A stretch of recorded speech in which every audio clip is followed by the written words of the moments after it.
ஹல்லேலூயா. கர்த்தருடைய பரிசுத்த நாமத்துக்கு மகிமை உண்டாவதாக. இந்த நாள்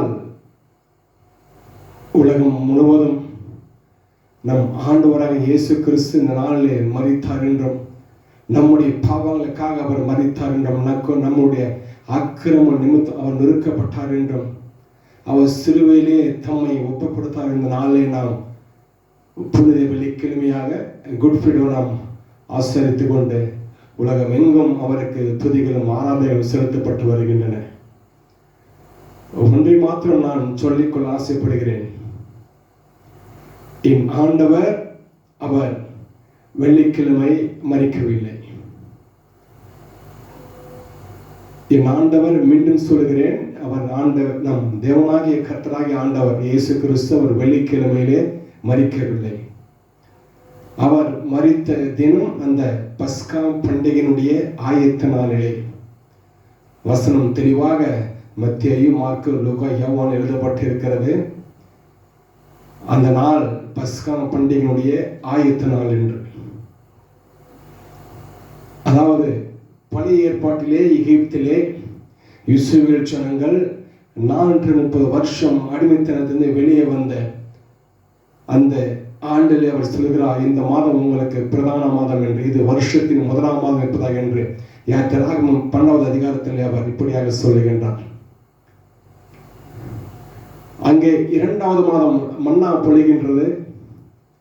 7வது நாள் மன்னா பொழியவில்லை.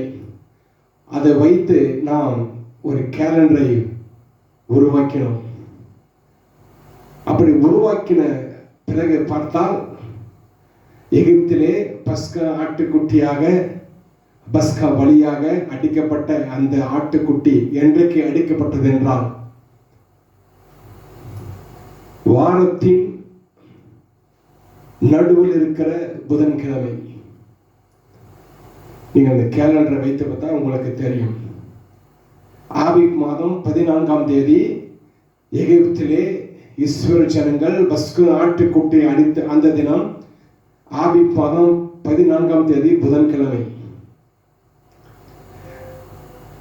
அப்படியே என் ஆண்டவர் புதிய ஏற்பாட்டிலே அவர் பஸ்கா ஆட்டுக்குட்டியாக நம்மை மீட்கும் பொருளாக தம்மை தாமே ஒப்பு கொடுத்த அந்த நாளும் அதே புதன்கிழமை, அதே பஸ்கா பண்டிகையுடைய 14வது நாள், ஆபீப் மாதத்தினுடைய 14வது நாள். ஏனென்றால் இது நியமனம். குறித்த காலத்திலே பஸ்காவை ஆசரிக்க வேண்டும் என்பது தேவனுடைய பிரதான கற்பனை. ஒவ்வொரு வருஷமும் குறித்த காலத்திலே, குறித்த காலம் என்றால் ஆபீப் மாதம் 1வது மாதம் 14ஆம் தேதி குறித்த காலத்திலே அந்தி சந்து வேளையில் நீ பஸ்கா ஆட்டுக்குட்டி அடிக்கப்பட வேண்டும். 14ஆம் தேதி சாயங்காலம் துவங்கி 21 சாயங்காலம் வரைக்கும் அது புளிப்பில்லாத அப்பம் பண்டிகை என்று சொல்லுகிறது. இது நீங்கள் லேவியராம் 23ஆம் அதிகாரத்தை நீங்கள் தாராளமாக நீங்கள் அதை வாசிக்கலாம்.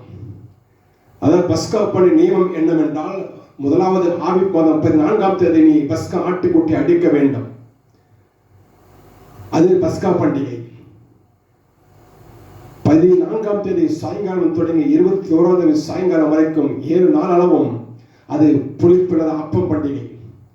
அந்த 7 நாட்களிலே 1வது நாளும் 7வது நாளும் பரிசுத்தமான சபை கூடுதல். அதில் யாதொரு வேலையும் செய்யக்கூடாது. சாதாரணமாக யாதொரு வேலையும் செய்யக்கூடாது.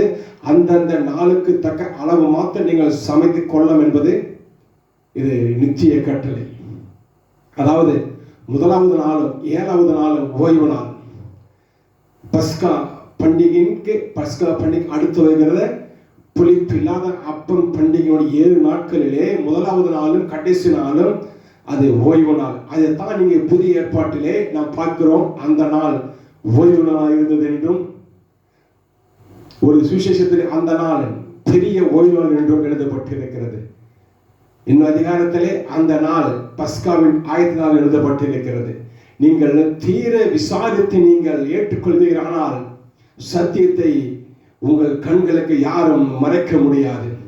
இதனால் ஆண்டவர் இயேசு கிறிஸ்து அவர் திடீரென்று புதிய ஏற்பட்ட வந்து குதிக்கவில்லை, இறங்கவில்லை. மரியான வயிற்றில் இருந்து எழுதப்பட்டபடியே, எப்படி பழைய ஏற்பாட்டில் எழுதப்பட்டபடி அவர் சொன்னார் அல்லவா, என்னை குறித்து எழுதியிருக்கிறது திக்க தரிசனங்கள் பிரமாணத்திலும் ஆகமம் எழுதிக்கிற யாவும் நிறைவேறும்படி இப்படி ஆயிட்டுன்னு சொன்னார். இயேசு கிறிஸ்து ஒன்றும் புதிதாக தானாக வந்து குதித்து விடவில்லை.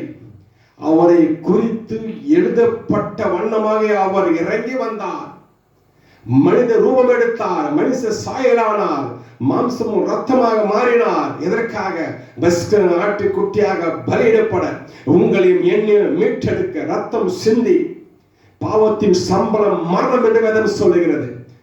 அப்போ ரத்தம் சிந்துமெல்லாம் பாவ மன்னிப்பு கிடையாது.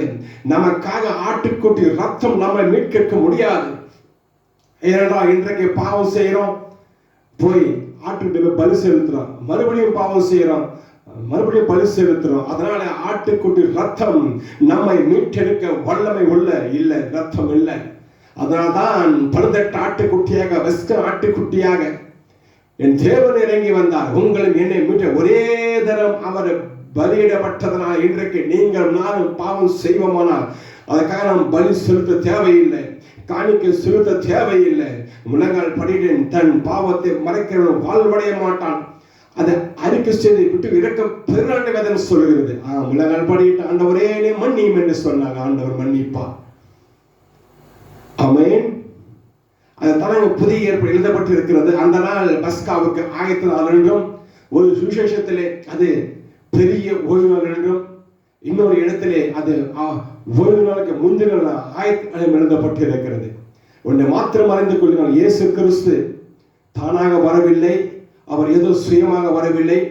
எழுதப்பட்ட தீர்க்க தரிசனங்கள் அதை நிறைவேறும்படிக்கு வந்தார் என்று சொல்லுது. மத்தேயு 5:17 நான் பிரமாணத்தை நிறைவேற்றவே வந்தார். என்ன எழுதப்பட்டிருக்கிறது? அவர் பஸ்க ஆட்டுக்குட்டியாக அவர் பலியிட வேண்டும் என்று. ஆதி மாதம் 14ஆம் தேதி அந்தி சந்தி வேளையிலே சாயங்காலத்திலே பஸ்க ஆட்டுக்குட்டியாக அவர் கொல்லப்பட வேண்டும் என்று பழைய ஏற்பாட்டிலே தீர்க்க தரிசனமாக உரைக்கப்பட்டதை நிறைவேற்றும்படியாக என் தேவன் இறங்கி வந்தார். அவர் மாற்ற வரவில்லை, நிறைவேற்றவே வந்தார் என்று வேதம் சொல்லுகிறது. அறிந்து கொள்ளுங்கள், அறிந்து கொள்ளுங்கள், அறிந்து கொள்ளுங்கள், சத்தியத்தை அறிந்து கொள்ளுங்கள். எப்படி பழைய ஏற்பாட்டிலே எகிப்து தேசத்திலே பஸ்கா ஆட்டுக்குட்டி அடிக்கப்பட்ட அந்த நாள் ஆபீப் மாதம் 14ஆம் தேதி புதன்கிழமை என்று, அதே பஸ்கா பண்டிகை புதிய ஏற்பாட்டில் அவர் அடிக்கப்பட்டார். ஆபீப் மாதம் 14ஆம் அடிக்கப்பட்டார். நான் உங்களுக்கு சொல்ல கடமைப்பட்டிருக்கிறேன்.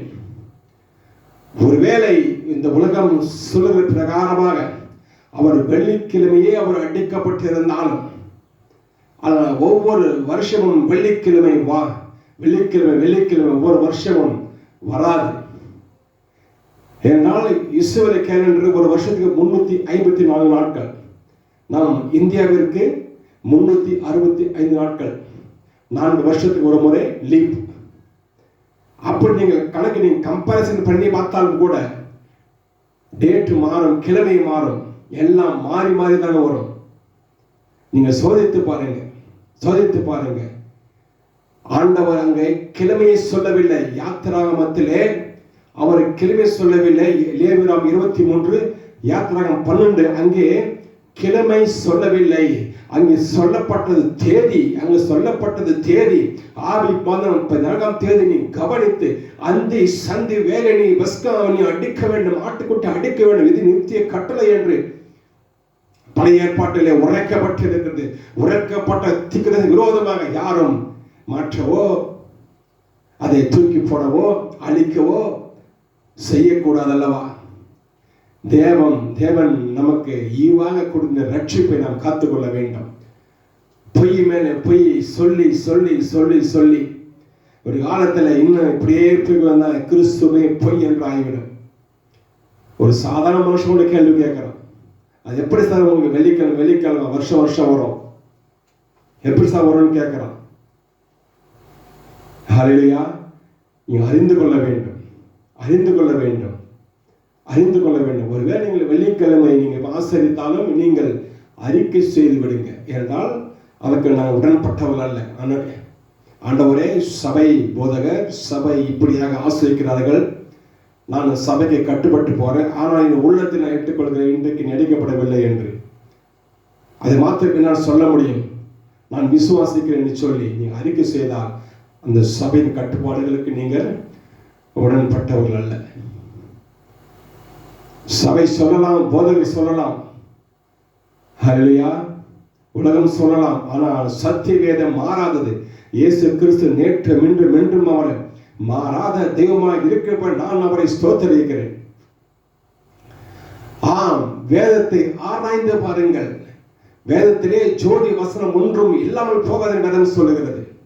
ஒவ்வொரு வசனத்துக்கும் ஜோடி வசனம் உண்டு. எந்த ஒரு காரியமானாலும் அந்த ஜோடி வசனம் இல்லாமல் வேதம் எழுதப்பட்டிருக்க மாட்டாது. ஏனென்றால் எழுதினவர் ஒருவரே, ஆவியானவர் ஒருவரே. அவருக்கு தெரியும் எங்கே எதை சேர்க்க வேண்டும், எதை போட வேண்டும், எதை எடுக்க வேண்டும் என்று. இப்படி இயேசு கிறிஸ்து புதிய ஏற்பாட்டில் வந்தார் என்றால் அது பழைய ஏற்பாட்டில் உரைக்கப்பட்ட தீர்க்க தரிசனம், உரைக்கப்பட்டது, எழுதப்பட்டபடியே அவர் வந்தார். கண்ணியின் வயிற்றிலே பிறந்தார், மாம்சமாக ரூபம் எடுத்தார், மனுஷ சாயலானார், உங்களின் என்னை மீட்டெடுக்க சிலுவையிலே ரத்தம் சிந்தினார்.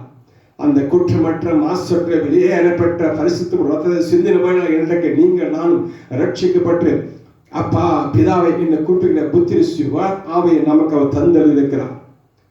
ஒரு காலத்திலே நாம் அந்நியனாக இருந்தோம், ஒரு காலத்தில் நாம் புறஜாதியாக இருந்தோம். இன்றைக்கு இயேசு கிறிஸ்து தம் சரீரத்தை அவர் கிழித்து அந்த பகையான நடிச்சுவரை அவர் கிழித்து பயனால் இன்றைக்கு நாம் பிதாவின் இடத்தில் நாம் சேர்கிற சாக்கியத்தை பெற்று இருக்கிறோம். அதனால் மீண்டும் நான் சொல்ல ஆசைப்படுவது என்னவென்றால், பழைய ஏற்பாட்டிலே எகிப்திலே யாத்திரை 12வது அதிகாரத்திலே சொல்லப்பட்ட பஸ்கா ஆட்டுக்குட்டி 14ஆம் தேதி அடிக்கப்பட்ட நாள் புதன்கிழமை, ஆபீல் மாதம் 14ஆம் தேதி, அது பஸ்கா பண்டிகை நாளிலே. புதிய ஏற்பாட்டிலே அதே வண்ணமாக அதே ஆபீல் மாதம் 14ஆம் தேதியிலே பஸ்கா பண்டிகையிலே அவர் அடிக்கப்பட்டார். இது உண்மை. ஏனென்றால் ஆண்டவர் மாற்ற வரவில்லை. அவர் சொன்னார் அல்லவா, மத்திய 5:17 வசனத்திலே, பிரமாணத்தை தரிசனம் அழிக்க வந்தேன் எண்ணிக்கொள்ளாதீங்க, அழிக்க அல்ல நிறைவேற்றவே வந்தேன் என்று. அங்கே நியாய பிரமாணத்தில் எழுதப்பட்டதை நிறைவேற்ற அவர் வந்தார். ஒருவேளை நீங்கள் மாற்றி நீங்கள் சொன்னால் ஆண்டவரை நீங்கள் என்ன பண்றோம், பொய்யாக சொல்கிறீர்கள் இல்லையே. அப்படினால் அவர் நியாயப்பிரமாணம் எழுதப்பட்டது அவர் மாறி மாறி அவர் நிறைவேற்றினாரா? ஆண்டவர் இல்லை, எழுதப்பட்டபடியே அவர் நிறைவேற்றினார். எழுதப்பட்ட வார்த்தை ஒன்றும் தலை விழாதபடி வானம் பூமி ஒழுங்கு போனாலும் வார்த்தை ஒன்றும் ஒழுங்கு போவது என்று சொன்னார். பிரமாணத்தில் ஒவ்வொரு எழுத்தாலும் சிறு உறுப்பாக அது நிறைவேறாமல் போவதில்லை என்று ஆண்டவர் சொல்லி இருக்க, இன்றைக்கு உலகம் சொல்றது இல்லை இல்லை இல்லை, நியாய பிரமாணம் எழுதப்பட்டபடி அவர் நிறைவேற்றவில்லை, மாறாக அவர் மாற்றினார் என்று. அது எப்படி சகோதர சகோதரிகளே? நியாய பிரமாணம் எழுதப்பட்டதை நிறைவேற்றவே தேவன் வந்தார் என்று வேதம் நமக்கு சுட்டி காட்டி இருக்க, நாம் அதை இல்லை என்று எப்படி நாம் மறுக்கலாம்? எப்படி நாம் அதை வாதிடலாம்? ஹல்லேலூயா! எனக்கு அருமையான தேவ ஜனமே, பெரிய பெரிய சபைகள், பெரிய பெரிய ஊழியக்காரர்கள், பெரிய பெரிய ஸ்தாபனங்கள், இவைகள் சொல்லுவது வேதம் அல்ல. வேதம் என்ன சொல்கிறதோ அதுதான் சத்தியம். ஒரு பெரிய ஊழியக்காரன் சொல்லிட்டா அது உடனே வேதம் ஆயிடாது. ஊழியக்காரன் இன்னைக்கு இருப்பாங்க, நாளைக்கு போயிடுவாங்க. புல்லுக்கும் சாம்பலுக்கும் மண்ணுக்கும் ஒப்பாயிருக்கிற மனிதனின் பேச்சு அழிந்து போகும். ஆனால் சத்திய வேதம் சொல்லப்பட்ட வார்த்தைகள் என்றைக்கும் அழியாது, என்றைக்கும் அழியாது. இன்றைக்கு கூட குட் ஃப்ரைடேன்னு சொல்லி ஆசிரிக்கிறாங்க. ஆசிரிக்கட்டும், கர்த்தருடைய நாமம் மகிமைப்படுவதாக. நாம் பார்க்கலாம், ஒவ்வொரு வருஷமும் சிலுவையிலே ஆண்டவர் பேசின 7 வார்த்தைகளை எல்லோரும் தியானிப்பது வழக்கம். ஆண்டவர் 7 வார்த்தை சிலுவையிலே அவர் பேசினல்லவா. முதலாவது, பிதாவே இவர்களுக்கு மன்னியும் என்று. இரண்டாவது, இன்றைக்கு இன்னொரு பிரதேசத்தில் இருப்பாய். மூன்றாவது, ஸ்திரீ அதோ உன் தாய். நான்காவது, ஏலி ஏலி. இப்படியா அவர் பேசிக்கொண்டே 7 வார்த்தைகள் நாம் தியானிப்போம். ஒவ்வொரு வருஷம் இதையே நாம் தியானித்து ஆண்டாலும் நாம் அதை கடைபிடிக்கிறோமா? அவர் ஆண்டவர் சிலுவையிலே ஆண்டவர் சிலுவையிலே அவர் எதை செய்து முடித்தார் என்று. அவர் மன்னிப்பை கொடுத்தார். நாமும் அப்படி நடந்து கொள்ள வேண்டும். ஆம், அது உண்மை. அவர் ரட்சிப்பை கொடுத்தால் நாமும் பிறர் ரட்சிக்கப்பட நாம் என்ன பண்ணணும்? உதவி செய்ய வேண்டும். அவர்களுக்கு சுவிசேஷத்தை சொல்ல வேண்டும். தாயின் தகப்பனையும் பாதுகாக்க வேண்டும். ஒருவரும் என்ன பண்ணக்கூடாது? அந்நியனாக நினைக்கக்கூடாது. இப்படி பல விதமான காரியம் சிலுவை செய்திருந்தாலும் பிரதானமாக வேதம் சொல்லுகிறது, பிசாசின் கிரியைகள் அழிக்கும்படிக்கு தேவகுமாரன் வெளிப்பட்டார் என்று 1 யோவான் 3:8 சொல்லப்பட்டிருக்கிறது. பிசாசின் கிரியைகள் அழிப்பதற்காகவே தேவகுமாரன் வெளிப்பட்டார். வாசிக்க 1 யோவான் 3ஆம் அதிகாரம் 8வது வசனம். பாவம் செய்கிறவன் பிசாசினால் உண்டாயிருக்கிறான். ஏனெனில் பிசாசானவன் ஆதி முதல் பாவம் செய்கிறான். பிசாசுடைய கிரியைகளை அழிக்கும்படிக்கு தேவனுடைய குமாரன் வெளிப்பட்டார். 1 யோவான் 3:8. இப்படியாக வேதம் பிசாசை குறித்து இங்கே எழுதப்பட்டிருக்கிறது. தேவகுமாரன் எதற்கு வெளிப்பட்டார் என்று, பிசாசின் கிரியைகளை அழிப்பதற்காகவே தேவகுமாரன் வெளிப்பட்டார் என்று. பிசாசின் கிரியைகள் என்னவென்று நமக்கு தெரியும்.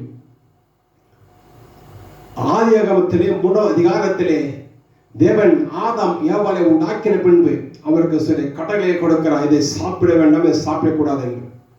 இதை நீங்க சாப்பிடலாம், சிலர் சாப்பிடக்கூடாது அப்படின்னு. ஆனால் ஆதாமும் ஏவாளும் அதை மீறி அந்த பழத்தை புசிக்கிறார்கள். அங்கே தோற்றத்திலே உண்டானதுதான் மாம்சத்தின் இச்சை, கண்களின் இச்சை, ஜீவனத்தின் பெருமை. இம்மூன்றும் இவ்வுலகத்தில் உண்டான அல்ல என்ற 1 யோவான் 2:16 சொல்லுகிறது. மாம்சத்தின் இச்சை, கண்களின் இச்சை, ஜீவனத்தின் பெருமையாக இவைகள் இவ்வுலகத்தில் உள்ள இவைகள் பிதாவினால் உண்டானது அல்ல, இவைகள் இவ்வுலகத்தில் உண்டானவர்கள் என்று வேதம் சொல்லுது. 1 யோவான் 2ஆம் அதிகாரம் 16வது வசனத்தில். இவை எங்கே உருவானது? தேவகுமாரன் எதற்கு வந்தார்? தேவகுமாரன் எதை அழிப்பதற்காக வந்தார் என்று வேதம் சொல்கிறது. பிசாசின் கிரியை அழிப்பதற்காகவே தேவகுமாரன் வெளிப்பட்டார் என்று வேதம் சொல்கிறது. கிரியை எங்கே உண்டானது? எங்கே கிரியை உண்டானது? ஏதேன் தோட்டத்திலே உண்டானது. கண்கள் இச்சை எங்கே உண்டானது? மாம்சத்தின் இச்சை உண்டானது. ஜீவனத்தின் பெருமை எங்கே உண்டானது? அங்கே ஏதேன் தோட்டத்திலே உண்டான மூன்றும் தான் உலகத்தின் எல்லா பாவத்துக்கும் எல்லா விதமான தீமையான காரணத்துக்கும் காரணம் இந்த 3 தான். இந்த 3ஐயும் அழிக்கும்படிக்கு தேவகுமாரன் வெளிப்பட்டார் என்று வேதம் சொல்கிறது. ஏதேன் தோட்டத்திலே தேவ சாயலாக உண்டாக்கப்பட்ட ஆதாம் ஏவாளின் பிசாசானவன் சர்வம் மூலம் வஞ்சித்தான்.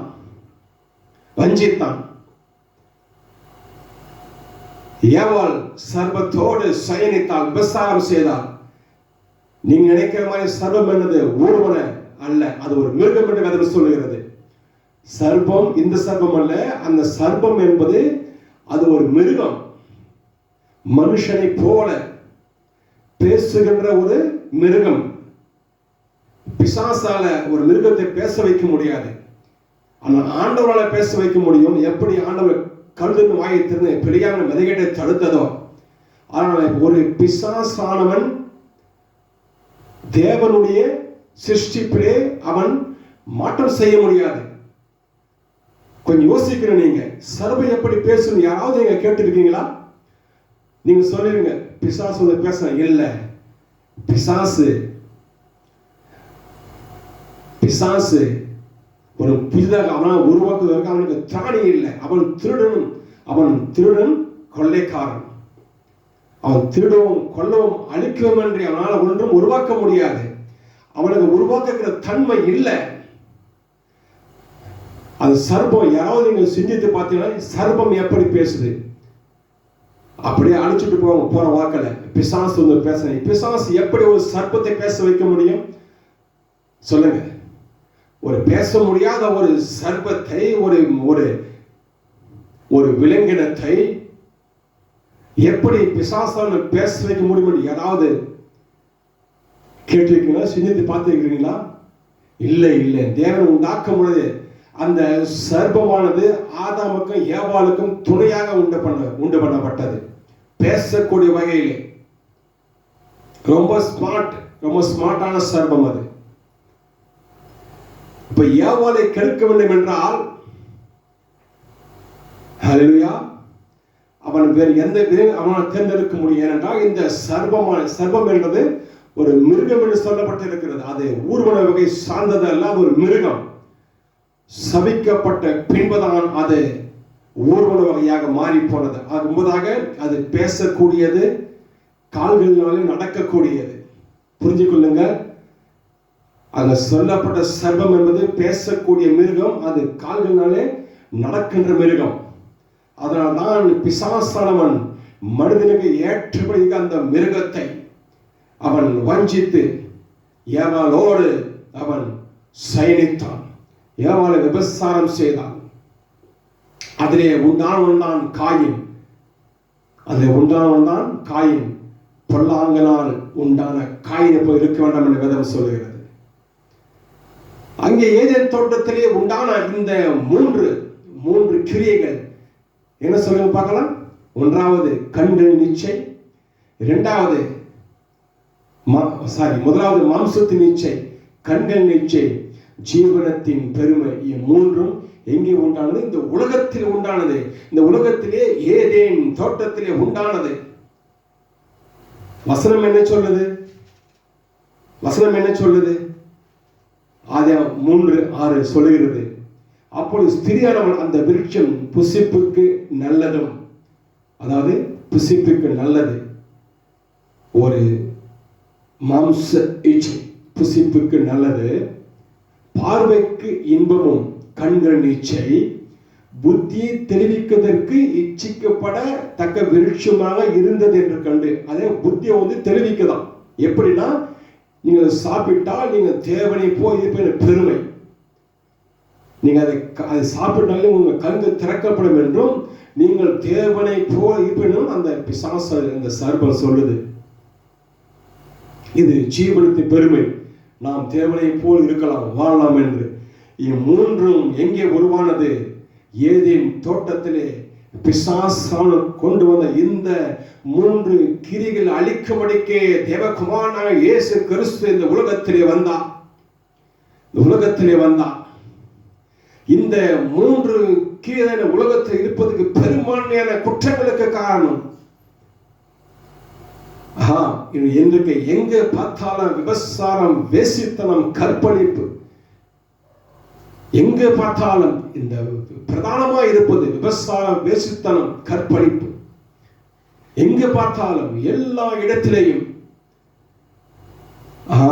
ஆனால் கிறிஸ்தவர்களுக்கு நம் ஆண்டவர் இறங்கி வந்து சிலுவையிலே அவர் கைகளில் ஆணி அடிக்கப்பட்ட பொழுது, இந்த உலகத்தை அவன் ஆண்டு கொண்டிருந்த அந்த மாம்சத்தின் இச்சையும், கண்கள் இச்சை, ஜீவனின் பெருமையுமாய் இவை 3 ஆண்டவர் சிலுவையிலே அறைந்த பொழுது, கிறிஸ்துவராகிய நாமும் சிலுவையிலே அறையப்பட்டோம் என்று வேதம் சொல்கிறது.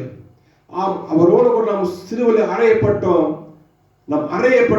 இப்போது பிழைத்திருப்பது நான் அல்ல, கிறிஸ்துவே எனக்குள் பிழைத்திருக்கிறார் வேதம் சொல்லுகிறது. இப்ப பிழைத்திருக்கிறது யாரு? முன்பு இருந்த மனிதன் நான் அல்ல, இப்பொழுது இருப்பது கிறிஸ்துவே எனக்குள். அவருக்கு ஒரு சரீரம் வேண்டும், அதனாலே அவர் நமக்குள்ளாக வாசம் செய்கிறார். வசனம் சொல்வது அல்லவா, உங்கள் சரீரமே தேவனுடைய ஆலயம் என்றும் அதிலே ஆவியானவர் தங்குகிறார் என்ற வசனம் சொல்லுகிறது அல்லவா. இந்த 3 கிரிகளும் அழிப்பதற்காகவே தேவகுமாரன் வெளிப்பட்டார். இது பிரதான காரியம். இதுதான் பிசாசன் ஆளுகை செய்து வைத்திருந்தான். அன்றைக்கு சோதகுமாரன் எதனால் அழிந்து போனது? விபசாரம், வேசித்தனம், விபசாரம், முறைகேடான உறவுகள். சோதகுமாரன் பட்டணம் முழுவதும் அழிக்கப்பட்டு போனது. நினைவே பட்டணம் பாருங்க, தேவன் இறங்கி வரார் அழிப்பதற்காக. அவங்க திருந்த வேண்டும் என்று சொல்லி. ஏனென்றால் எங்க பார்த்தாலும் இந்த 3 தான் எல்லா விதமான தீமைக்கும் காரணம் மாம்சத்தின் இச்சை, கண்களின் இச்சை, ஜீவனத்தின் பெருமை. மூன்றாவது தான் எல்லாவற்றிற்கும் இந்த உலகத்தில் உள்ள சகல தீமைக்கும் காரணம் இந்த மூன்றை ஒழித்தால் போதும். இந்த மூன்றை ஒழித்தால் போதும். தேவனை ஏற்றுக்கொள்கிற பிள்ளைகளுக்கு இந்த மூன்றையும் அவர் ஒழித்தார். அவர் ஒழித்தார், எல்லோருக்கும் அல்ல, உலகத்திற்கு. அவர் உலகத்திற்காக சிலுவை சுமந்தார். ஆனால் உலகம் அவர் ஏற்றுக்கொள்ளவில்லை, உலகம் அவரை மதிக்கவில்லை, உலகம் அவரை கவனிக்கவில்லை, தேவகுமார் என்று விசுவாசிக்கவில்லை. ஆனால் அவர் ஏற்றுக்கொண்ட உங்களுக்கும் எனக்கும் இந்த மூன்றையும் அவர் அழித்தார். சிலுவையிலே அவர் அழித்தார், ரத்தம் சிந்தினவனால் அவர் அழித்தார். இன்றைக்கு நாம் அதிலிருந்து விடுபட்டு இருக்கிறோம். ஆம், முன்பதாக இந்த உலக வழக்கத்தில் நாம் ஒரு வேலையை வாழ்ந்திருக்கலாம், மாம்சத்தின் இச்சையாக இருந்திருக்கலாம், கண் இச்சையாக இருந்திருக்கலாம், பெருமை. ஆனால் ஒருவன் கிறிஸ்துவனாக மாறியிருந்தால் இயேசு ரத்தம் அவனை கழுவி இருந்தால் மூன்றும் அவனுக்குள் இருக்கக்கூடாது என்று வேதம் சொல்கிறது. ஆமா, அப்படிதான் எழுதப்பட்டிருக்கு. கிறிஸ்துவ மாம்சத்தையும் அந்த ஆசை இச்சைகளும் சிலுவையிலே அடைந்திருக்கிறார்கள். எங்க? சிலுவையிலே அடைந்திருக்கிறார்கள். கலாத்தியர் 5:24 விதமாக சொல்லப்பட்டிருக்கிறது. நாம் கிறிஸ்தவரா? நாம் கிறிஸ்துவை விசுவாசிக்கிற பிள்ளைகளா? நமக்குள்ளாக மாம்சத்தின் இச்சை இல்லை, கண்களின் இச்சை இல்லை, ஜீவனத்தின் பெருமை இல்லை என்று நம்மளால் மாதட்டி சொல்லிக் கொள்ள முடியும். ஏனென்றால் என் ஆண்டவர் எனக்காக சிலுவை சுமந்தார், ரத்தம் சிந்தினார். ரத்தத்தில் குற்றம் இல்லை, மாசு இல்லை. அது வெளியேறப்பட்ட ரத்தம்.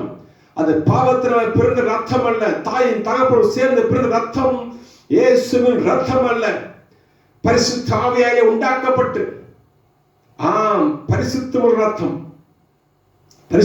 ரத்தம். அதனால்தான் அந்த ரத்தம் இன்றைக்கு நம்மளை மீட்டெடுத்து இருக்குது. இன்றைக்கு நாம் ரட்சிக்கப்பட்டு இருக்கிறோம். ஹல்லேலூயா. அதுதான் நாம் இன்றைக்கு பார்க்க போகிறோம். சிலுவையிலே நம் ஆண்டவர் எப்படி இந்த மூன்று பிரதான பாவமாகிய மாம்சத்தின் இச்சை, கண்களின் இச்சை, ஜீவனத்தின் எப்படி அவர் அளித்தார் என்று நாம் பார்க்கலாம். இந்த மூன்று தான் எல்லாவற்றிற்கும் அடிப்படையான காரணம். அதாவது மாம்சத்தின் இச்சை என்றால் ஒரு சரீரத்தின் தகாத தேவைகளை பூர்த்தி செய்ய, நிறைவேற்ற இன்னொரு சரீரத்தை தேடுவது, நாடுவது. மாம்ச இச்சை என்றால் ஒருவருடைய சரீரத்தின் தகாத தேவைகளை பூர்த்தி செய்யும்படி இன்னொரு சரீரத்தை தேடுவது. மாம்சத்தின் இச்சையினை மிக பிரதானமான காரியம் என்னவென்றால் விபசாரம், வேசித்தனம். இதுதான் மிக பிரதானமான இரண்டு கிரியைகள். விபசாரம், வேசித்தனம், அசுத்தம், காம விகாரம். அப்படிதான் எழுதப்பட்டிருக்கிறது. கலாத்திரத்திலே சொல்லப்பட்ட 17 வகையான கிரியைகள். அது முதலாவது 4 என்னன்னா விபசாரம், வேசித்தனம், அசுத்தம், காம விகாரம். ஒரு மாம்ச இச்சையிலே விழ வேண்டும் என்றால் அவன் நேரடியாக உடனே போய் விழுந்துட முடியாது. முதலாவது அவனுக்குள்ளாக காம விகாரம் உண்டாக்கப்படும். இந்த பிசாசு என்ன பண்ணுவான்? அவனுக்குள்ளாக காம விகாரத்தை உண்டு பண்ணுவான். அந்த காம விகாரத்தை நிறைவேற்ற இந்த சரீரம் என்ன பண்ணும்? இன்னொரு சரீரத்தை தேடும்.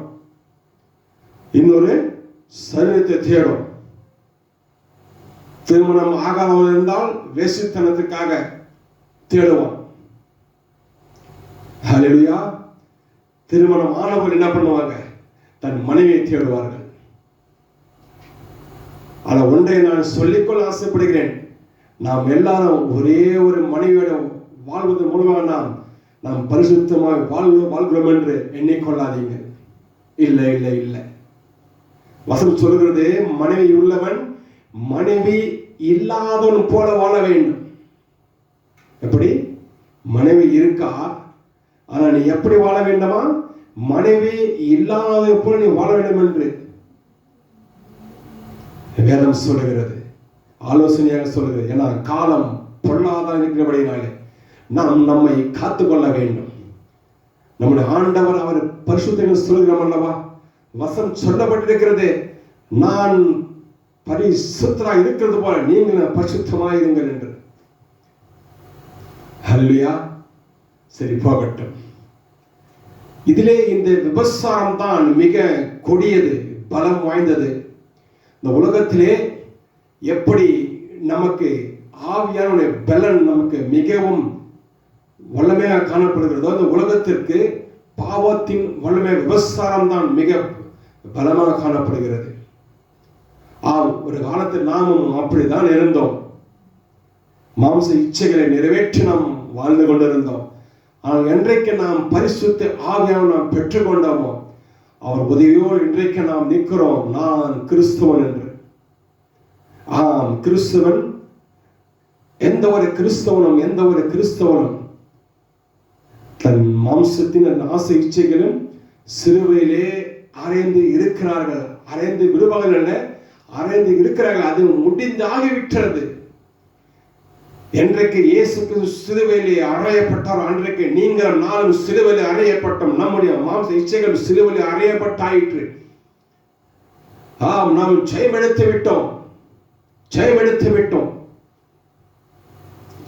விட்டோம். இந்த மாம்ச இச்சை என்ன பண்ணுதுன்னா, ஒருவருடைய ஆஸ்தியை அழித்து போடுகிறது. மாம்சம் என்ன பண்ணுது? ஒருவருடைய ஆஸ்தியையும் கனத்தையும் அழித்து போடுகிறது சொல்லி நாம் வாசிக்கலாம். நீதிமொழி 29:3 ஞானத்தில் பிரியப்படுகிறவன் தன் தகப்பனை மகிழ பண்ணுகிறான், வேசிகளோட தொந்திப்பானவனோ ஆஸ்தியை அழிக்கிறான்.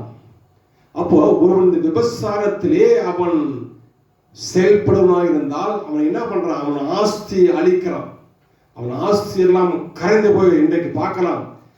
நல்ல பெரிய பணக்காரனாக இருப்பாங்க, நல்ல வசதியாக இருப்பாங்க. ஆனால் என்றைக்கு அவன் ஒரு விபச்சாரத்தில் ஈடுபட்டு அவன் அதை செய்து கொண்டே போகிறான், அவன் ஆஸ்தி எல்லாம் என்ன சுத்தமாக அழிந்து போன. ஒரு வாய் சோத்துக்கு அவன் ஏங்க நிற்பான்.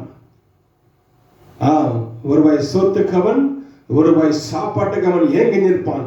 என்றால் இந்த விபச்சாரம் என்பது ஐஸ்வர்யத்தை அழிக்கும் என்று வேதம் சொல்லுகிறது. வேதம் சொல்லுகிறது. வேதம் சொன்னால் உண்மைதான். வேதம் சொல்வதெல்லாம் உண்மை. விபச்சாரம் என்பது உன்னுடைய ஆஸ்தியை அழித்துவிடும், உன்னுடைய பெருமையை காலி செய்துவிடும், உன் ஆஸ்தி எல்லாம் போய்விடும். அப்ப என்ன பண்ணுவேன்? பன்றிக்கு போடுகிற தவறு கூட நமக்கு கிடைக்காது. எப்படி நாம் லூக்கா 15:30 வாசிக்கிறோமே, கெட்ட குமாரன் தன் தகப்பனிடத்திலே எல்லா சொத்தையும் தன் பாகத்தை வாங்கி கொண்டு வேசிகளிடத்திலே போய் எல்லாரோடும் செலவழித்து விட்டு, அப்ப என்னாச்சு? அவனுக்கு சாப்பிடுவதற்கு சாப்பாடு இல்லை. பன்றியோட வாழ்றான். அது சாப்பிட சாப்பாடு இவனுக்கு கிடைக்காம ஏங்கி நிற்கிறான். ஒரு காலத்துல தகப்பனோடு இருந்தான், தகப்பனோடு ஐஸ்வர்யனாக இருந்தான், நினைச்சதெல்லாம் சாப்பிடான். இன்றைக்கு ஒரு வேளை சாப்பிடாமலே இல்லாமல் போயிட்டு விபச்சாரத்தினாலே தன் ஆஸ்தி எல்லாம் அழித்து போட லூக்கா 15:30 வாசிக்கிறோம். இந்த கெட்ட குமாரன் கதை நமக்கு எல்லாருக்கும் தெரியும். அப்பொழுது விபச்சாரம்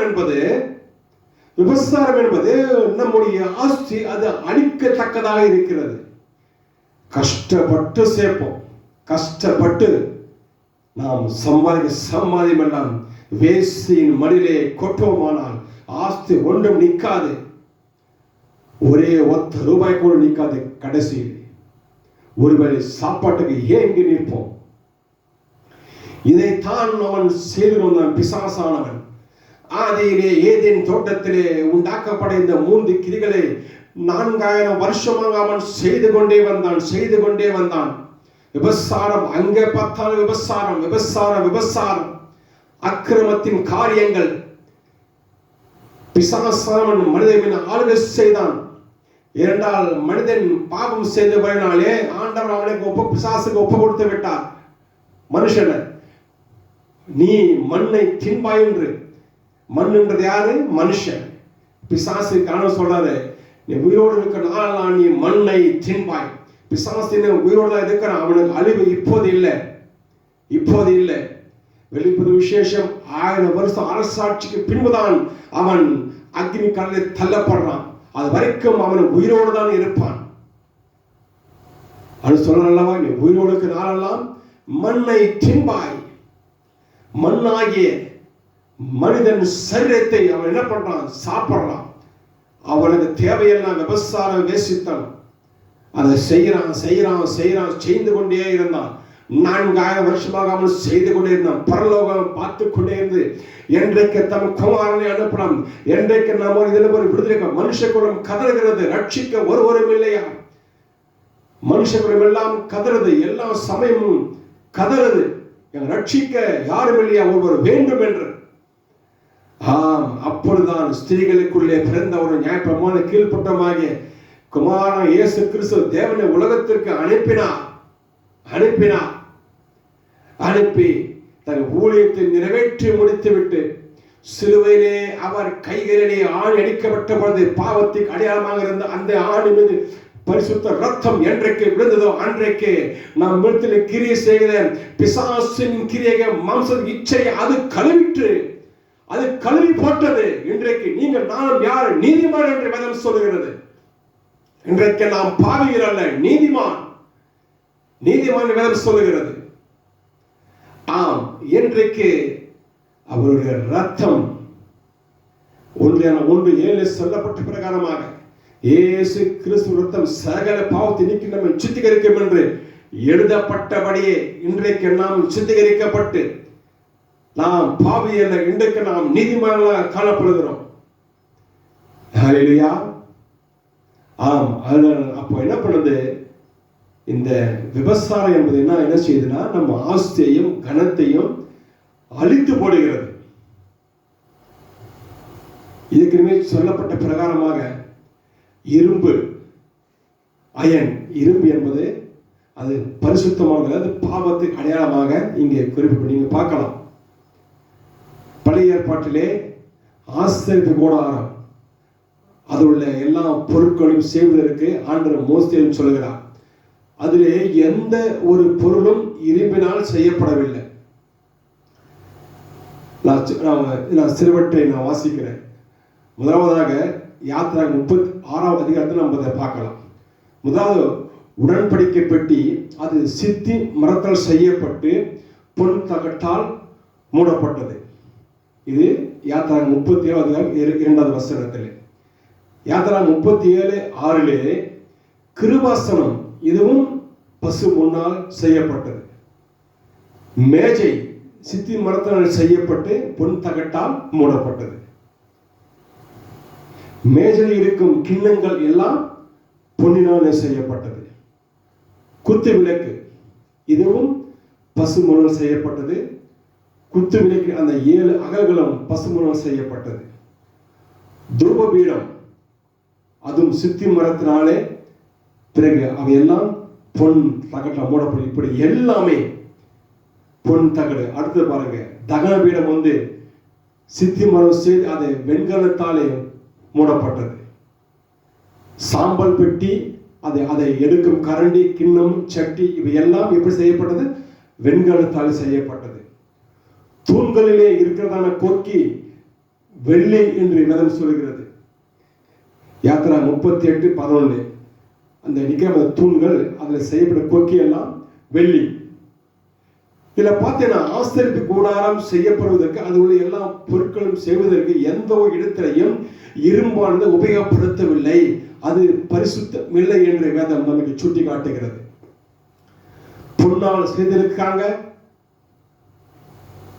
வெண்கலம் செய்யப்பட்டிருக்கிறது, வெள்ளி செய்யப்பட்டிருக்கிறது, சித்தி மரம் செய்யப்பட்டிருக்கிறது. ஆனால் எந்த ஒரு பொருளும் இரும்பால் செய்யப்படவில்லை. ஏனென்றால் இரும்பு அங்கே பாவத்துக்கு அடையாளமாக சொல்லப்பட்ட பயனால் இயேசுவின் கைகளிலே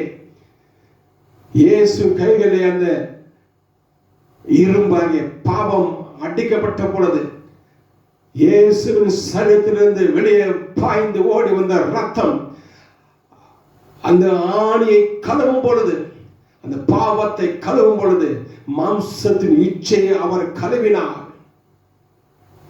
1 சொல்லப்பட்ட பிரகாரமாக இயேசு கிறிஸ்து ரத்தம் சகல பாவத்தையும் சுத்திகரிக்கும் எழுதப்பட்ட பிரகாரமாக நம்முடைய பாவங்களை அவர் சுத்திகரித்தார். நம்முடைய பாவங்களை அவர் சுமந்தார். நம்முடைய நோய்களை சுமந்தார், பலவீனத்தை சுமந்தார் என்று சொல்லுகிறது. ஆம், நம்முடைய பாவங்கள் இன்றைக்கு மன்னிக்கப்பட்டது என்றால் அதுக்கு ஒரே ஒரு காரணம், ஒரு நீதிபரராக இயேசு கிறிஸ்து ரத்தத்தை சிந்தினார். ஏனென்றால் அந்த ரத்தத்திலே பாவம் இல்லை. அதனால்தான் அந்த பாவம் ரத்தம் இன்றைக்கு பாவம் உள்ள நம்மளை மீட்டெடுத்து நிற்க வைத்திருக்கிறது. இப்ப பாருங்க, இங்க ஆசீர் கூடாரத்திலே செய்யப்பட்ட ஒவ்வொரு பொருட்களும் அங்க இரும்பு இல்லை, பொன் செய்யப்பட்டது. இப்ப நாம் பார்க்கிறோம். நான் வாசிக்கிற நீதிமொழிகள் 3ஆம் அதிகாரம் 16வது வசனம், நீதிமொழிகள் 3:16. அதன் வலது கை தீர்க்க ஆயுசையும் இடது கையிலே செல்வமும் கனமும் இருக்கிறது. எங்க இடது கையிலே செல்வமும் கனமும் இருக்கிறது. இடது கையிலே செல்வமும், நான் வாசிக்கிறேன் மீண்டும், நீதிமொழிகள் 3ஆம் அதிகாரம் 16வது வசனம். அதன் வலது கையிலே தீர்க்காயுசும் இடது கையிலே செல்வமும் கனமும் இருக்கிறது. என்றைக்கு இயேசு கிறிஸ்து சிலுவையிலே ஆணி அடிக்கப்பட்டாரோ, இடது கையிலே ஆணி அடிக்கப்பட்டாரோ, அங்கே அவர் சரித்திருந்த அந்த கையிலிருந்து அங்க ரத்தம் வந்து அந்த ஆணியை கழுவினபடியாலே இடது கையிலே நாம் இழந்து போன செல்வத்தின் கருத்தில் நமக்கு அவர் கொடுத்தார். ஆமென், ஹல்லேலூயா. இடது கையினாலே அவர் ஆணிடிக்கப்பட்ட பொழுது நாம் இழந்து போன செல்வமும் கனமும் எல்லாம் நமக்கு அவர் மீட்டு கொடுத்திருக்கிறார். நாம் விபசாரத்திலே நாம் அளிக்கப்பட்ட எல்லா செல்வத்தை மீட்டு கொடுத்தார் சொல்லுது. விபசாரம் என்ன, எல்லோரும் விபசாரம் செய்யல, ஸ்திரியோடு சைனிக்கல. ஆவிக்கு விபசாரம் நிறைய உண்டு. சரீர விபசாரம் ஒன்று, ஆவிக்கு விபசாரம் ஒன்று. ஹல்லேலூயா. நமக்கு தெரிஞ்ச விபசாரம் என்றால் ஸ்திரியோட சைனிப்பது இல்லை, நிறைய விபசாரம் இருக்கிறது. ஸ்திரியோட சைனிக்காத வேறு விதத்தில் இருக்கும். வேறு விதத்தில் என்ன பண்ணப்பாங்க, அவன் பணத்தை இழந்திருப்பாங்க, செல்வத்தை இழந்திருப்பாங்க, கனத்தை இழந்திருப்பாங்க. அவன் எல்லாவற்றையும் ஆண்டவர் மீட்டு கொடுத்தார். யாருக்கு? அவரை விசுவாசிகளுக்கு மாத்திரமே அவர் மீட்டு கொடுத்தார். உலகத்திற்காக அவர் ரத்தம் சிந்தி, ஆனால் உலகம் அவரை ஏற்றுக்கொள்ளவரை அறியவில்லை. என்றைக்கு யாராயிருந்தாலும் சரி, எந்த மதமாயிருந்தாலும் சரி, இயேசு கிறிஸ்து என் பாவத்திற்கு அவர் சிலுவை சுமந்து ரத்தம் சிந்தின அவரே தேவகுமாரன் விசுவாசத்தில் அவன் ரட்சிக்கப்படும், அவன் பாவம் மன்னிக்கப்படும். அவன் எப்பேற்பட்ட பாவம் இருந்தாலும் சரி, விபசாரமோ வேசித்தனமோ கொள்ளையோ எதுவா விக்கிர ஆராதனை எதுவா இருந்தாலும் சரி, அவன் பாவங்கள் மன்னிக்கப்படும். இயேசு மன்னிப்பார். அவர் மன்னிக்கிற தெய்வம். அவர் சொன்னாரே, பிதாவே இவர்களுக்கு மன்னியும் என்று. தன்னை சிலுவையிலே அறந்தில பார்த்தவர் சொல்கிறார், பிதாவே இவர்களுக்கு மன்னியும், இவங்க செய்வது என்னவென்று அறியாமல் செய்கிறாங்க என்று. அந்த ஒரு நல்ல தெய்வத்தை ஆராதிக்கிற நாம், நமக்காக நாம் விபசாரத்திலும் வேசித்தனத்திலும் மாம்ச கிரியிலும் நாம் இழந்து போன செல்வத்தையும் கனத்தையும் ஆஸ்தியையும் அவர் நமக்கு திரும்ப கொடுத்தால், சிலுவையிலே அவர் ஆணி அடிக்கப்பட்ட பொழுது அவர் நமக்கு திரும்ப கொடுத்தார் என்று வேதம் நமக்கு சொல்லுகிறது. சரிங்க, இயேசுவானவர் சிலுவையிலே கைகளிலே இடது கையிலே ஆணி அடிக்கப்பட்ட பொழுது விபசாரம் வேசித்தனம் இவை எல்லாம் என்னை விட்டு போயிட்டு என்று வேதம் சொல்லுகிறது. ஆனால் இன்றைக்கும் அது எனக்குள் கிரியை செய்கிறது, நம் அம்சத்தின் இச்சை எனக்குள் இருக்கிறது என்று நாம் சொல்வோமானால் நாம் செய்ய வேண்டியது ஒன்றே ஒன்றுதான். இயேசு கிறிஸ்து அன்றைக்கு செய்து முடித்து விட்டார். இயேசு கிறிஸ்து அன்றைக்கு செய்து முடித்து விட்டார். நீ விசுவாசத்தை நீ அதை அறிக்கை செய்தால், அறிக்கை நீ செய்ய செய்ய செய்ய நீ அதை மேற்கொள்ளுவாய். வசனத்தை சொல்லணும், வார்த்தையை சொல்லணும், விசுவாசத்தோடு சொல்லணும்.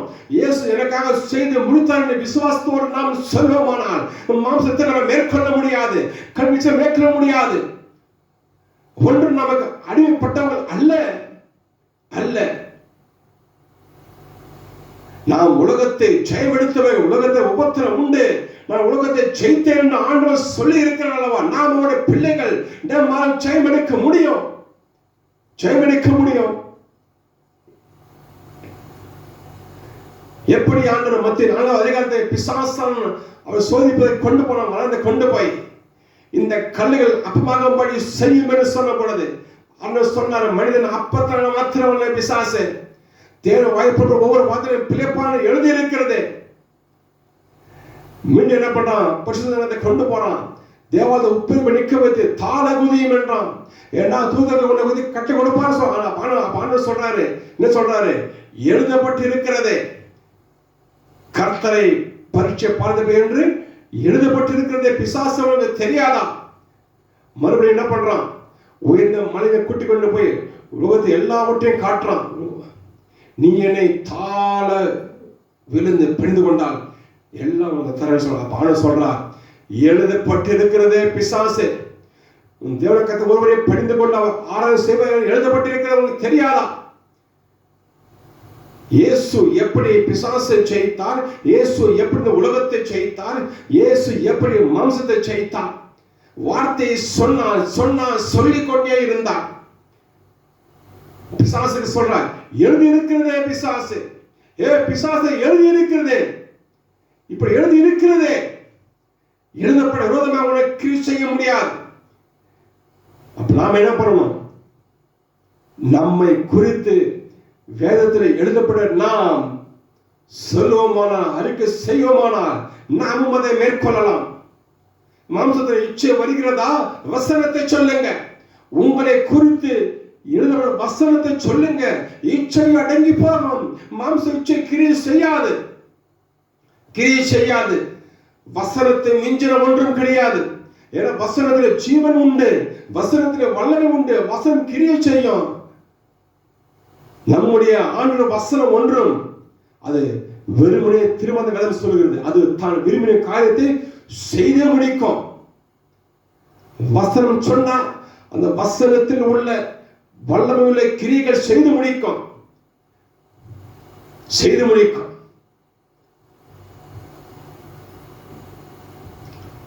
ஆமென். நாமும் ஜெயிக்கலாம்.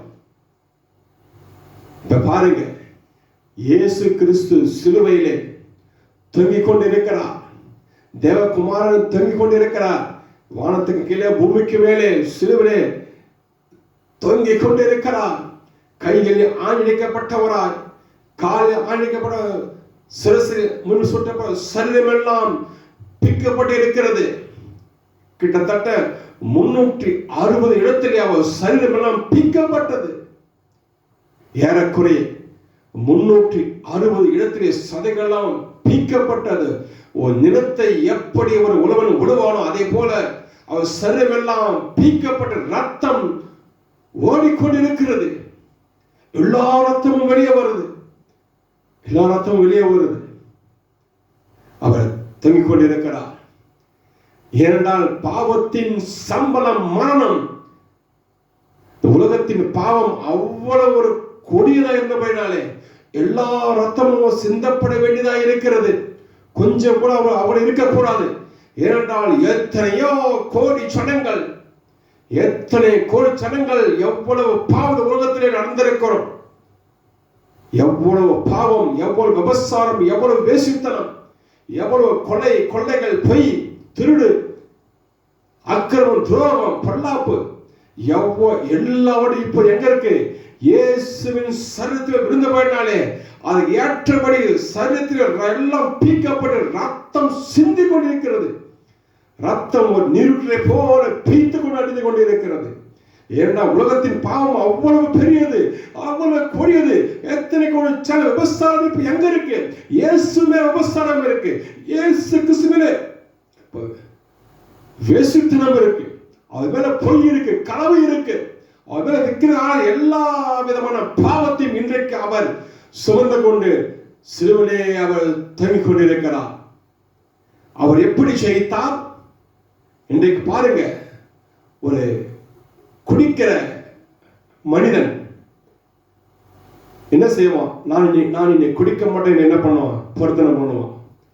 ஆனால் சாயங்காலத்திலே அந்த நேரம் வருகின்ற பொழுது என்ன பண்ணுவான்? அவனால அந்த நேரம் வந்து அவனால இருக்க முடியாது. ஓடி போய் என்ன பண்ணுவான்? குடிச்சிட்டு வந்துடுவான். மறுபடியும் என்ன பண்ணுவான்? அந்த ஒரே நான் குடிக்க மாட்டேன்னு என்ன பண்ணுவான்? பொருத்தனை பண்ணுவான். ஆனா அந்த நேரம் வரும்போது அந்த டெம்ப்டேஷன் என்ன பண்ண அவனை கொண்டு போய் மறுபடியும் குடிக்க வச்சிடும். அந்த ஒரு மனிதனுடைய அந்த பாவத்தையே ஒரு மனுஷன் ஜெயிக்க முடியாத பொழுது இந்த உலகத்தில் எத்தனையோ கோடி பேர் விபச்சாரம் இப்ப இயேசு மேல இருக்கிறது. எத்தனையோ கோடி பேர் வேசுதல் இப்ப இயேசுவே இருக்கிறது. எத்தனை கோடி பொய்கள் இப்ப இயேசு சொல்லுகிறார். அவர் என்ன பண்ண ஆக்சுவலா இறங்கி வந்து பாவம் செய்யணும். என்னால் அவ்வளவு பாவத்தை சுமக்கிறான். அங்க சொல்றாங்கல்ல, நீ தேவனான இறங்கி வா, நான் உன்னை விசுவாசிக்கிறேன், இறங்கி வா. ஆமா, ஆண்டவர் அப்படிதான் செய்திருக்கணும். ஏன்னா அவர் மேல கோடிக்கணக்கான விபச்சாரம் அவர் மேல இப்போ சுமத்தப்பட்டு இருக்கிறது. கோடிக்கணக்கான விக்கிரக ஆராதனை அவர் சுமத்தப்பட்டிருக்கிறது. கோடிக்கணக்கான வேசித்தனம் இன்றைக்கு இப்பொழுது ஆண்டவர் இருக்கிறது. எல்லாரும் அவர் சுமக்கிறவராய். ஆனால் எப்படி அவர் ஜெயம் எடுத்தார்? அவர் சொன்னார், என்னை குறித்து எழுதி இருக்கிறது. அவர் என்ன சொன்னார்? என்னை எழுதி இருக்கிறது, நான் நிறைவேற்றவே வந்தேன் என்று, தாகமாக இருக்கிறேன் என்று வேத வாக்கியம் நிறைவேற்ற சொன்னார். வசனத்தை சொல்லி ஜெயித்தார். வசனத்தை சொல்லி ஜெயித்தார். என்னை குறித்து எழுதியிருக்கிறது. இயேசு ரட்சகன் எழுதியிருக்கிறது. அதனால சொன்னார், இன்றைக்கு நீ பிரதேசம் இருப்பாய் என்று சொன்னார். இயேசு கிறிஸ்து மன்னிக்கிற தெய்வம். அதனால சொன்னார், பிதாவை இவர்களுக்கு மன்னியும் என்று சொன்னார். ஆமென்.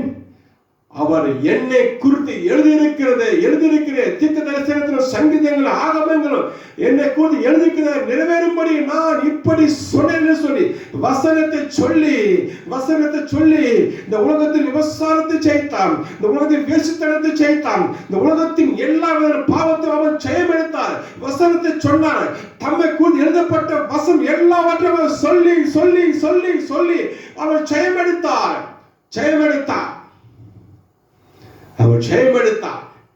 எழுதப்பட்ட வசனத்தை அவர் நினைவு கூர்ந்து சொன்னபடி அவர் ஜெயமெடுத்த. எப்படி அவர் பிசாசை எப்படி அவர் ஜெயமெடுத்தாரோ, வசனத்தை சொல்லி எழுதப்பட்டு இருக்கிறது ஜெயமெடுத்தார். அப்படியே இப்போ சிலுவையிலே அவ்வளவு பாவங்களையும் அவர் சுமர்ந்து அவர் பாவம் செய்ய இறங்கி வரவில்லை.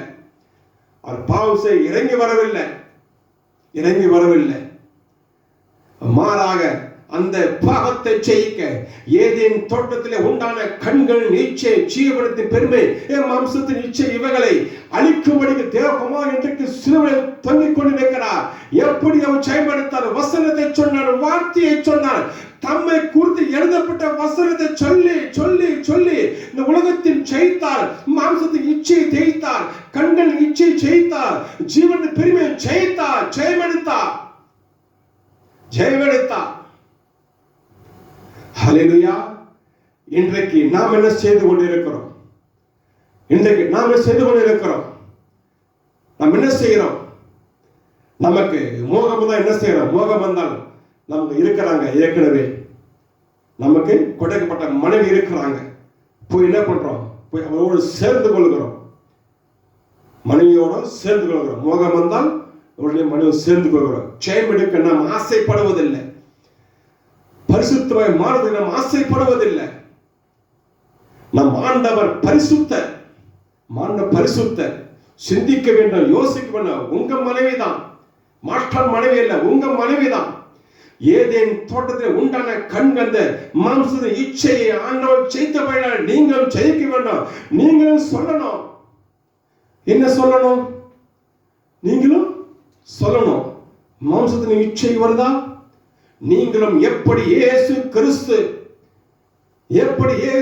வசனத்தை சொல்லி இவற்றை ஜெயித்தார் நீங்க சொல்லணும். கடந்த 5:24 கிறிஸ்தவனாகிய நான் கிறிஸ்தவத்தின் மாம்சத்தையும் அது ஆசைச்சு சிலுவையிலே அறைந்திருக்கிறேன். நீங்களும் சொல்லணும். மாம்ச இச்சை நீங்க சொல்லணும். நான் கிறிஸ்தவன், நான் இந்த மாம்சத்தின் சிலுவையை அறைந்திருக்கிறேன் என்று நான் நீங்கள் சொல்லுவீனா? மாம்ச இச்சை கிரியை செய்ய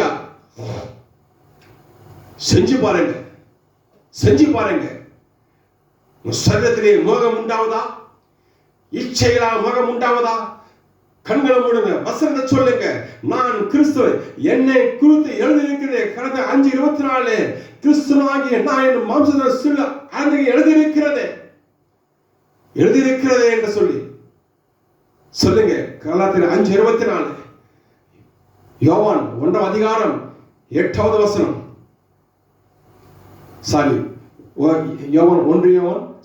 யோவான் 1:12-13. அவன் நாமத்தில் விசுவாசம் வைத்து அவர் எத்தனை பேர் அவனுக்கு பிள்ளாம அதிகாரம் கொடுத்தார். அவர்கள் மாம்சத்தினால் அல்ல, புருஷ சித்தத்தினால் அல்ல, ரத்தத்தினால. எப்படி? அவன் தேவனால் பிறந்தவர்கள். 1:3 சொல்கிறது, தேவனால் பிறந்த எவனும் பாவம் செய்வான். நீங்க சொல்லணும், தேவனால் பிறந்த நான் பாவம் செய்வதில்லை என்று சொல்லணும்.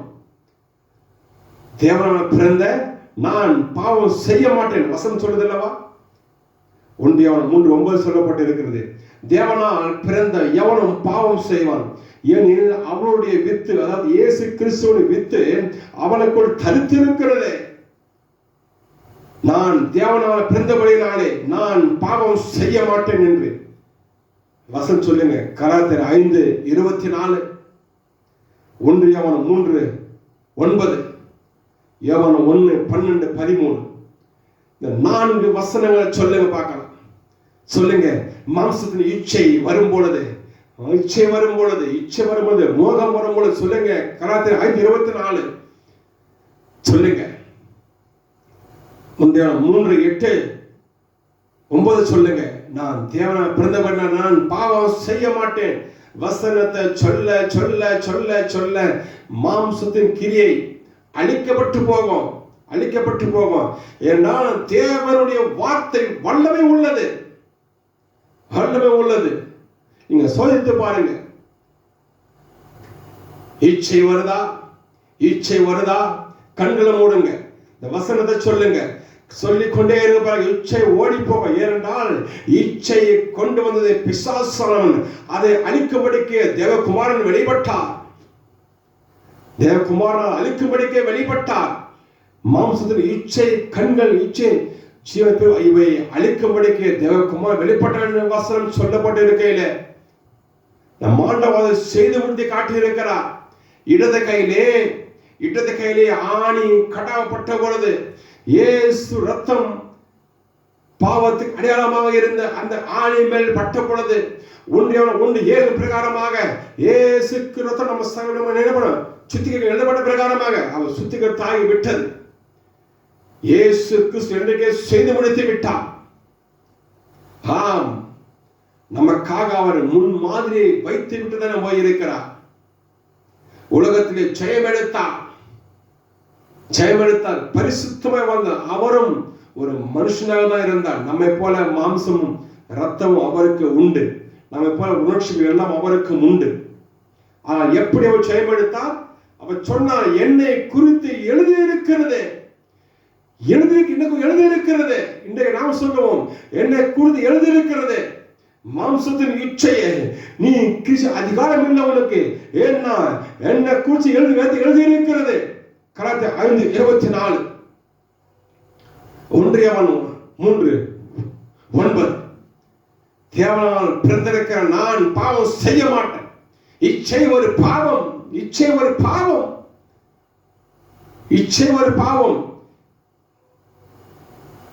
இச்சை யார் மேல வந்தாலும் சரி, அது பாவம் தான். அது மனிதனாக இருந்தாலும் சரி, அல்லது வேறு ஒருத்தர் மனிதன் இருந்தாலும் சரி, இச்சை என்பது பாவமே. ஆமென். இன்றைக்கு குட் ஃப்ரைடே நாம் சொல்லுகிறோம். இயேசு கிறிஸ்து இன்றைக்கு சிலுவையில் அறையப்பட்ட சொல்கிறோம். எதற்காக அறையப்பட்டா? பிசாசின் கிரியை அழிக்கப்படுக்க தேவகுமாரன் இன்றைக்கு சிலுவையில் அறையப்பட்டார். ஹல்லேலூயா. கிறிஸ்தவர்கள் என்பது ஒரு ஜெயமெடுத்த உலகத்தில் போராட்டம் உண்டு. புறஜாதியும் அதை தான் செய்யலாம், கிறிஸ்தவனும் அதை தான் செய்யறான். என்ன வித்தியாசம்? அப்ப அவனும் பரிசுத்தம் உள்ளவனா? சொல்லுங்க. ஒண்ணு அவன் கோயிலுக்கு போறான், நாம ஆலயத்துக்கு போறோம். இது மாத்திரம் போதுமா? நாம் பரலோகத்துக்கு போய் சென்று விடுவதற்கு? இல்லை இல்லை இல்லை. இந்த உலகம் நம்மை தவறாக வழி நடத்தி கொண்டு போகிறது. சபைகளே நம்ம என்ன பண்றோம்? தவறாக நம்ம கூட்டி கொண்டு போறாங்க.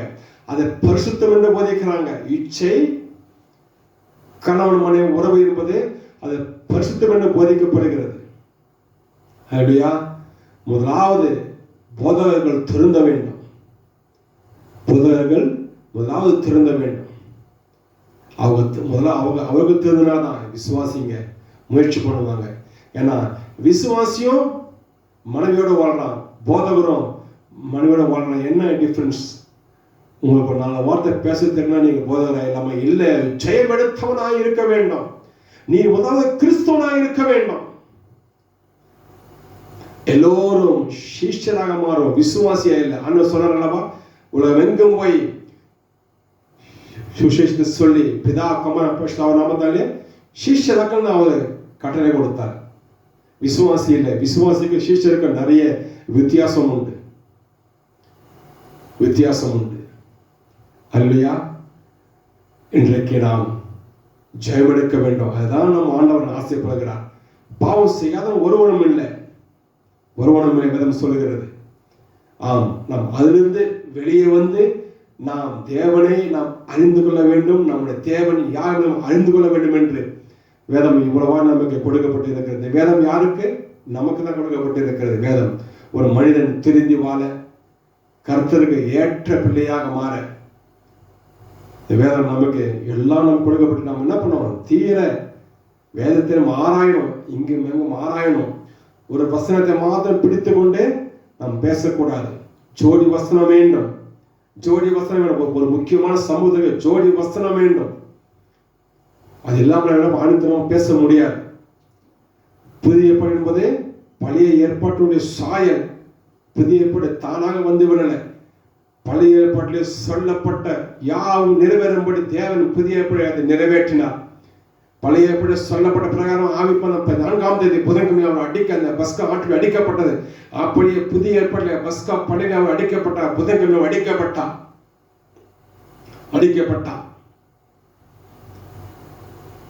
சத்தியத்தை நாம் அறிந்து கொள்வோம்.